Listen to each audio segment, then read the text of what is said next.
Hello dear students, welcome back to my channel physics SPC. Moving charges and magnetism का एक question.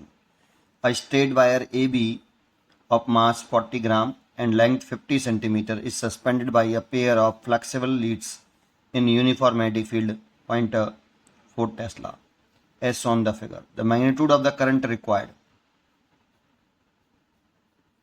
in the wire, remove the tension in the supporting leads H amperes G। तो इसका ABD बना लो। एक तो इस wire का length दे रखी है हमें, ये वाली L, ठीक है। इस वायर का मास दे रखा है हमें M, और इस वायर का जो वेट होगा वो नीचे तरफ लगेगा mg ऐसे, और इसमें टेंशन आएगा वो इस तरह से आएगा, ये T और ये T, ठीक है। अब वो चाहता है कि इस वायर में अगर हम करंट फ्लो करा दें तो कितना करंट फ्लो कराएं जिससे ये टेंशन रिमूव्ड हो जाए। टेंशन रिमूव्ड कब होंगे भाई? जब mg को कोई बैलेंस करने वाला आ जाए। अगर mg को ऊपर तरफ कोई बैलेंस कर दे, कैंसिल कर दे, तो फिर टेंशन जीरो हो जाएगा, है ना, और टेंशन रिमूव हो जाएगा, मतलब जीरो हो जाएगा। तो वही कैसे, कौन फोर्स लगाएगा? तो देखो यहाँ पे मैग्नेटिक फील्ड है, अगर इस वायर में कितना करंट फ्लो करा दें, यहाँ पे एक मैग्नेटिक फील्ड भी है जिससे इस पर मैग्नेटिक फोर्स ऊपर लगे बेटा, और ये मैग्नेटिक फोर्स इस mg को बैलेंस कर ले तो टेंशन रिमूव हो जाएगा। या फिर ये कह दो कि इक्विलिब्रियम स्टेज में इन तीनों का सम इसके बराबर होगा और टेंशन को जीरो कर दें तो F बराबर mg आ जाएगा। लेकिन इक्विलिब्रियम में नहीं जाना है, कुछ इस तरह से इसमें करंट फ्लो कराओ कि T जीरो हो जाए, और वो तब पॉसिबल है जब mg Fm के बराबर हो जाए। तो इफ क्वेश्चन की ये डिमांड है भाई, है ना। तो इफ F बराबर कितना, Fm बराबर कितना mg, then tension of the string कितना, जीरो। या इक्विलिब्रियम स्टेज में देखो ये होगा net force Fm plus 2T equal to mg, और इफ अगर टेंशन को रिमूव कर दें तो Fm बराबर mg। ऐसा क्वेश्चन की डिमांड है बेटा, ठीक है। अब बात आती है कि इसमें करंट की डायरेक्शन क्या रखें। तो देखो करंट की डायरेक्शन अगर मेरे को Fm इधर लगाना है, तो अगर करंट की डायरेक्शन मैंने B से A रखी तो Fm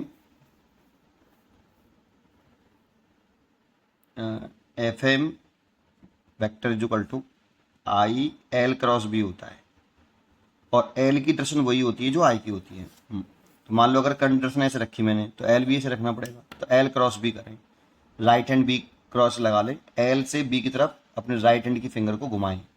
तो राइट हैंड को फिंगर को पहले एल वेक्टर डायरेक्शन में रखें, फिर घुमाएं तो नीचे तरफ है बी, तो ऐसे आएगा, तो गलत है।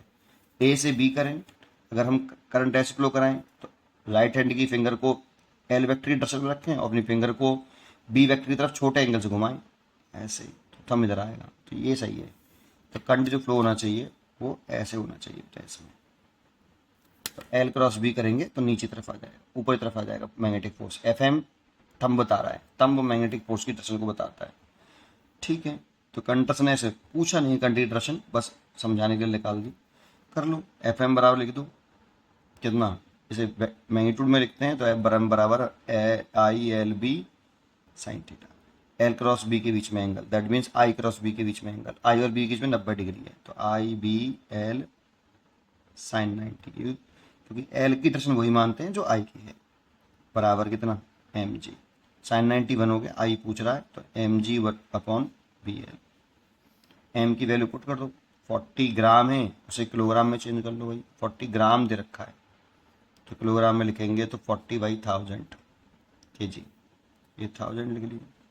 जी की वैल्यू पुट करो 10, बी की वैल्यू 0.40 ही ले लेता हूँ, एल कितना 50 सेंटीमीटर है तो 50/100 ऐसे, है ना। तो देखो इस जीरो से ये जीरो कैंसिल, ये वाली जीरो से ये वाले जीरो कैंसिल, इस जीरो से ये वाले जीरो कैंसिल, इस पॉइंट को हटाओगे तो यहाँ 10 हो जाएगा, इस जीरो से ये जीरो कैंसिल, और 5 से कट गया ये 8 बार, और 4 से कट गया ये 2 बार, तो केवल 2 एम्पियर आ गए सीधा सीधा जी, तो यहाँ आ जाएगा 2 एम्पियर आंसर। इजी क्वेश्चन था, पढ़ते रहिए और खुश रहिए।